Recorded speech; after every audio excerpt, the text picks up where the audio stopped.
But there were other things that lived in the woods, evil things. Like what? Like stags and wolves. The little cub was frightened. His mother said, "You are a lion, my son, you mustn't be afraid." No. For one day all the beasts will bow to you. You will be king. Joffrey is king. Bend the knee and swear loyalty to my son. Then whom can we trust? Ourselves alone. So you agree? The Starks aren't enemies. Everyone who isn't us is an enemy. Valar Morghulis, selamat datang di channel Di Balik Kamera. Apa kabar kalian semua para penikmat, fans setia, sampai fans garis keras Game of Thrones? Menurut gue menjelang akhir tahun 2022 ini bakal jadi salah satu momen paling asyik kali ya bagi penikmat cerita fantasi mungkin. Karena ada dua TV show besar yakni House of the Dragons oleh HBO dan The Lord of the Rings, The Rings of Power oleh Amazon Prime. It is here, Galadriel. The moment we feared. Walaupun kita belum tahu nih House of the Dragons bakal sebagus apa setelah ending dari Game of Thrones yang bisa dibilang mengecewakan banyak fans, nggak cuma di Indonesia tapi seluruh dunia. Yang gue yakin banget HBO dan kreator dari Game of Thrones akan menjadikannya sebagai pembelajaran bagi mereka untuk berbenah diri. Sedangkan The Rings of Power sendiri akan mengambil setting zaman kedua Middle Earth. Ribuan tahun sebelum Gandalf bertemu dengan Bilbo dan mengajaknya berpetualang bersama bangsawan Durin bersaudara menuju pegunungan Erebor. Walaupun para kreator The Rings of Power sendiri bukan dari pihak New Line Cinema atau Warner Bros. Dan Peter Jackson bahkan gak ada andil sama sekali. Gue sebagai fans berat dari Tolkien akan menonton series ini, baru setelah itu gue akan judge. Antara The Rings of Power dan House of the Dragons bakal jadi battle fantasi yang diproduksi oleh Hollywood. Walaupun dari segi kualitas cerita, The Lord of the Rings dan The Silmarillion gak akan terkalahkan. Anyway, gimana nih dengan semuanya, dengan teman-teman? Sudah pada nonton episode 1 dari The House of the Dragon belum? Kalau belum, silahkan nonton dulu sebelum melanjutkan video ini karena isinya spoiler. Berikut adalah sekilas yang bisa gue rangkum dari episode 1 House of the Dragons. Do you think the Ram will ever accept me as their queen? A woman would not inherit the Iron Throne. Because that is the order of things. I have decided to name a new heir. I'm your heir. War is afoot. When I'm queen, I will create a new order.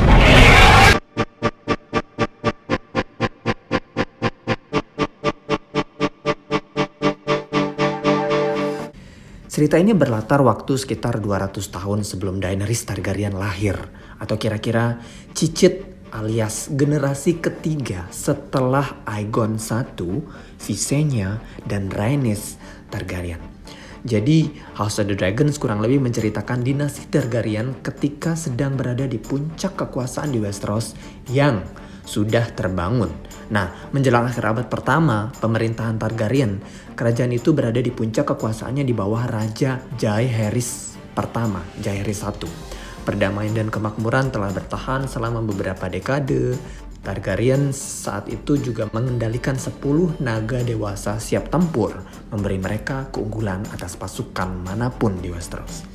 Namun seiring waktu, Raja Jaehaerys I mendapati dirinya dalam kesehatan yang buruk dan membutuhkan penerus tahta, sedangkan dia tidak memiliki ahli waris. Kedua putranya sudah mati, dan untuk menemukan ahli waris yang cocok, pewaris tahta yang cocok, dia membentuk Dewan Agung Harrenhal. 14 orang diklaim sebagai calon suksesi tahta, tapi hanya 2 yang dipertimbangkan. Rhaenys Targaryen, anak perempuannya sendiri, dan Viserys Targaryen, sepupunya Rhaenys. Dewan akhirnya memutuskan bahwa kerajaan tidak dapat diwariskan kepada seorang wanita. Viserys akhirnya dinobatkan sebagai Raja Westeros berikutnya. Kemudian kita masuk nih ke tahun ke-9 pemerintahan Viserys. Ketika cerita dimulai, menurut catatan persisnya sekitar 172 tahun sebelum kematian The Mad King dan kelahiran Daenerys Targaryen. Di sini kita bertemu putri Rhaenyra Targaryen, putri dari Raja Viserys ini, dan naganya Syrax. Sahabatnya adalah Alicent Hightower, putri dari Otto Hightower, Hand of the King. Terkait naga, sesuai dengan beberapa referensi yang gue baca, di season awal ini mungkin hanya akan dimunculkan beberapa naga saja. Jadi nggak 10-10-nya langsung kita lihat. Nah, di episode pertama ini juga kita diperkenalkan dengan naga Syrax, itu ditunggangi oleh putri Rhaenyra Targaryen. Naga Balerion itu ditunggangi oleh ayahnya Rhaenyra, yakni Viserys, dan Valeria ini sudah mati.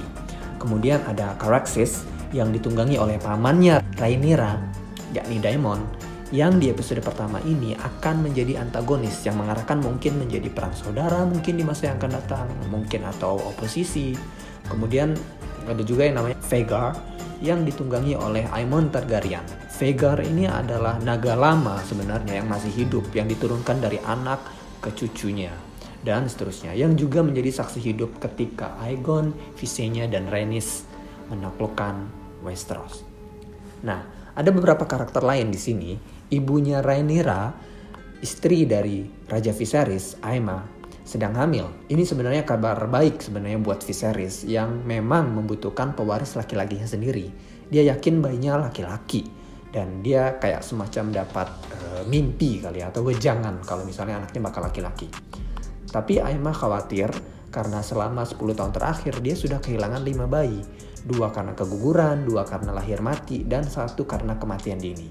Jadi si Aemma ini takut hal yang sama bisa terjadi lagi. Rhaenyra berharap dia juga punya adik laki-laki. Dia percaya itu satu-satunya hal yang membuat ayahnya bahagia, yakni pewaris tahta. Jadi kita udah lihat ya bahwa Rhaenyra ini bukan rakus kekuasaan. Dia tuh mirip Arya kali ya di sini. Jadi dia nggak mau jadi wanita yang tradisional di Westeros. Dia maunya mungkin bertarung atau nunggangi naga. Nah, ketika ibunya mengatakan kepadanya bahwa rasa sakit melahirkan adalah bagaimana mereka melayani dunia, nah dia mengatakan kalau misalnya dia lebih suka mengayunkan pedang di medan perang. Selain itu, ada orang lain juga yang menginginkan tahta lebih dari dia, yakni pamannya, Daemon. Keduanya menunjukkan persahabatan yang aneh kayaknya, kayak lebih seperti kekasih ya. Kayaknya ini bakal jadi incest berikutnya ya. Kita lihat nanti di episode-episode berikutnya. Nah, dari sini Daemon yakin dia akan menjadi pewaris tahta berikutnya kalau anaknya Aemma itu bukan laki-laki. Untuk isu tahta sendiri kan Raja Viserys ini khawatir masa depan keluarganya karena nggak punya pewaris laki-laki yang jelas. Dan sama seperti cerita politik dimanapun akan ada yang namanya oposisi. Dan di dunia kerajaan seringnya oposisi itu datang dari keluarga kandung sendiri. Dan di House of the Dragon, Daemon Targaryen ini atau adik kandung dari Raja Viserys di episode pertama ini sudah memperlihatkan akan menjadi antagonisnya nanti atau oposisinya yang haus akan tahta dan ternyata terkenal kejam juga. Daemon ini adalah komandan dari City Watch, percaya saudaranya itu terlalu lembek kepada tingkat kriminalitas. Dia itu mengumpulkan pengawalnya untuk sebuah serangan yang katanya Daemon ini, King's Landing, sudah jatuh ke dalam kemiskinan di bawah pemerintahannya Viserys. Viserys pun gak suka dengan saudaranya dan mereka juga sering berargumen. Selain itu, kita diperkenalkan dengan Mysaria yang menghibur Daemon di masa-masa sulit. Penduduk King's Landing akhirnya berkumpul untuk turnamen jousting yang diadakan untuk menghormati anak Viserys yang akan segera lahir. Aemma, seperti yang kita tahu, akan melahirkan bersama dengan turnamen. Daemon yang mengenakan baju besi naga yang rumit itu hampir menang, tapi Sir Criston Cole yang akhirnya memenangkan pertarungan. Sementara itu, persalinan Aemma berjalan seburuk yang Aemma khawatirkan. Sang Maester ngasih tahu Viserys diam-diam di belakang kalau Aemma akan mati, tetapi masih ada peluang untuk menyelamatin anak bayinya. Dan melakukannya berarti harus memotong perutnya, kayak sesar gitulah ya, dan menimbulkan rasa sakit yang luar biasa kepada Aemma. Ya iyalah ya, sesar pada abad ke-5, bayangin aja kan ada belum ada tuh kayak semacam obat peredam rasa sakit gitu atau anesthesia gitu kan, belum ada ya. Nah, Viserys yang sangat membutuhkan ahli waris akhirnya meminta para maester dan perawat untuk menyelamatkan bayinya. Tapi bayinya hanya bisa hidup dalam beberapa jam aja. Penderitaan Aemma akhirnya sia-sia. Pertanyaan tentang pewaris muncul setelah Aemma dan pemakaman anak bayinya itu. Nama Daemon akhirnya disebut dan juga Rhaenys. Walaupun akhirnya ditentang karena Iron Throne gak pernah diduduki oleh wanita sebelumnya. Viserys menguping pembicaraan ini. Hightower sementara itu bekerja untuk melihat peluang gimana caranya Daemon bisa naik tahta. Di pesta di rumah bordil, Daemon tampaknya merayakan kematian anaknya Viserys ini yang laki-laki tadi, yang dia sebut sebagai the heir for a day. Saat dikonfrontasi sama Viserys, Daemon hanya bisa mengatakan bahwa dia itu berduka dengan cara dia sendiri. Nah, dia lalu marah-marah dengan menyebut Viserys itu lemah dan payah. Viserys menyatakan kalau dia tidak akan menyebut Daemon sebagai ahli warisnya. Pada akhirnya, menjelang akhir dari episode ini, Raja Viserys memilih Rhaenyra sebagai penerusnya, bukan Daemon. Viserys menyadari bahwa kenapa dia harus memusingkan punya anak laki-laki, padahal di situ ada anak pertamanya, Rhaenyra. Dan dia percaya sama Rhaenyra. Viserys akhirnya mengungkapkan rahasia keluarga besar yang diturunkan dari raja ke raja, yakni visi apokaliptik dari Aegon sang penakluk tentang masa depan yang dikenal sebagai The Song of Ice and Fire.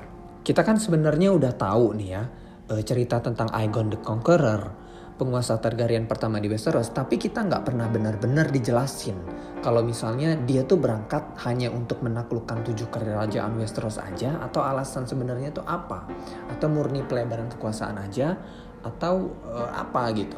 Nah, di sini ternyata dijelasin. Pelajaran sejarah di Westeros itu memberitahu kita bahwa ternyata Aegon itu melihat ke seberang Blackwater dari Dragonstone, itu melihat tanah kaya yang siap untuk dijajah. Tetapi ambisi itu ternyata bukanlah alasan utama yang mendorongnya untuk menaklukkan Westeros, tapi itu adalah mimpi, penglihatan.